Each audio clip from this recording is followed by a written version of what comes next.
Hi, my dear. I'm Maria, the self-care coach. Welcome to Better Self-Care, your guide to feeling good. Today, I want to talk to you about something that came to me this morning that I think was huge. Now, how many of you set intentions? How many of you write down the things that you want to have happen? How many of you set goals and think about what it is that you want to experience in your life, in your work, and in your travels, things like that? I'm sure you've done this before. And I've done it too. And I'm learning more and more as I'm learning more and more about becoming a conscious creator, someone who really is not a victim to circumstance, but someone who makes life what I want it to be. I've taken a bit of a pause with my intention setting because I wanted to be really sure that what I was putting down was something that I wanted. So I took some time off, a couple months, where I wasn't really writing down anything. And today I was out for a walk listening to Ask and It Is Given by Abraham Hicks, an awesome book. And it hit me that it was time that I whittled and got a little bit more specific about what it is that I wanted. So I brought my journal out with me for breakfast this morning, and after I ate, I started listing things that I wanted. And something I want to explain to you here is what I've learned is it's awesome to have desires, big and small. But what's really important is how you feel in relation to each desire. So if you think about a particular thing that you want, and you feel awesome, you feel expectancy and anticipation and eagerness and passion, you are on the right track.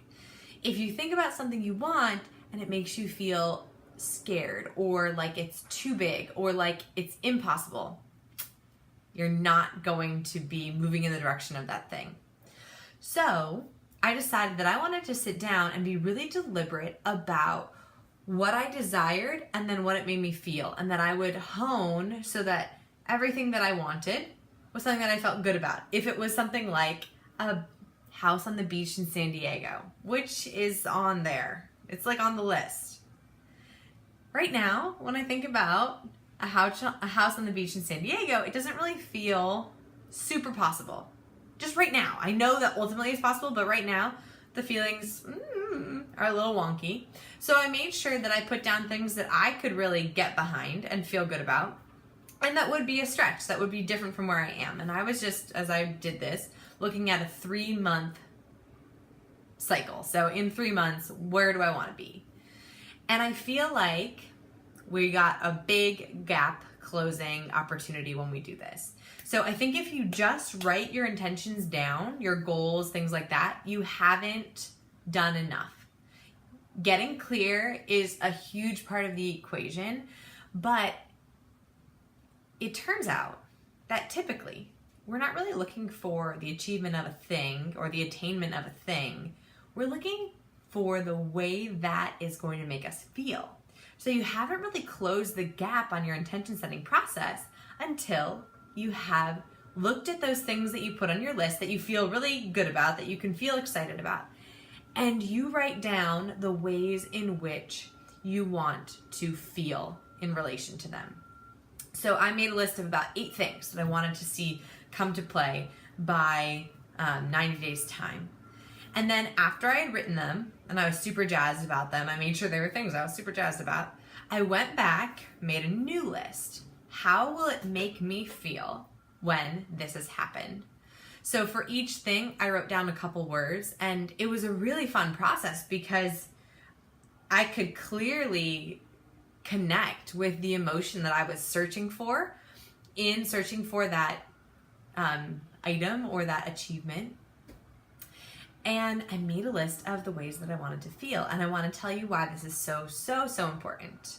We create our realities through attraction, and the radio signals with which we attract our experience are our feelings, are our emotions. And I'm going to do so much more to explain the beautiful EPS or emotional positioning system that you were born with.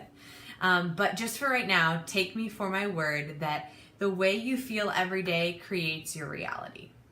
So any conscious creator knows then what is the goal? The goal is not the attainment of the thing or the achievement of the thing. The goal is the steady feeling that you desire when that thing comes.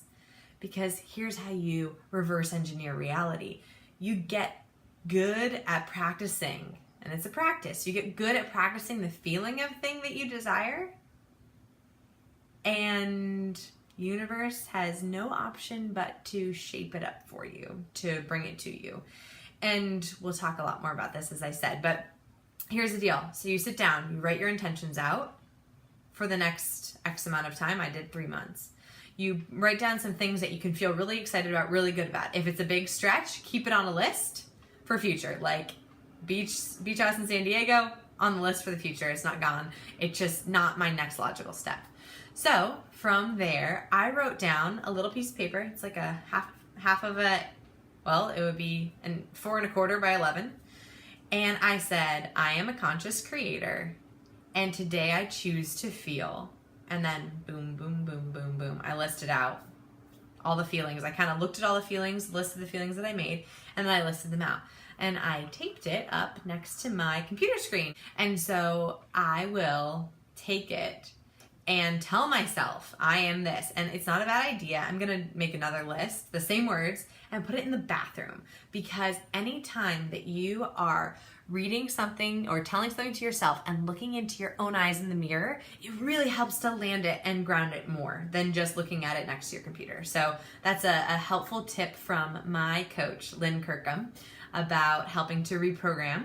So you want to, whenever you want to reprogram, definitely put the affirmations that you're looking to download near the mirror, so that when you're looking at yourself in the mirror, you can affirm that to you and make that contact with your eyes. It's a hugely beneficial practice and very, very transformative. So here's a takeaway. Setting intentions is just not good enough. You need to know how those intentions are going to make you feel, so you can practice feeling that way in small ways at first, and then watch yourself have more and more reasons to feel like that as things come to pass in line with the intentions that you set. I'm so excited for you to go out and make it happen and try this stuff out. So please let me know if you have any questions. You can reach out to me on Instagram at Self-Care Coach. Reach out to me there, or feel free to send me a message. I look forward to hearing from you, and I am so, so grateful that you've watched. I really appreciate it. Please share this video with anyone you think would benefit from hearing it, and don't forget to subscribe. Remember, you deserve to feel good. I'll see you in the next video.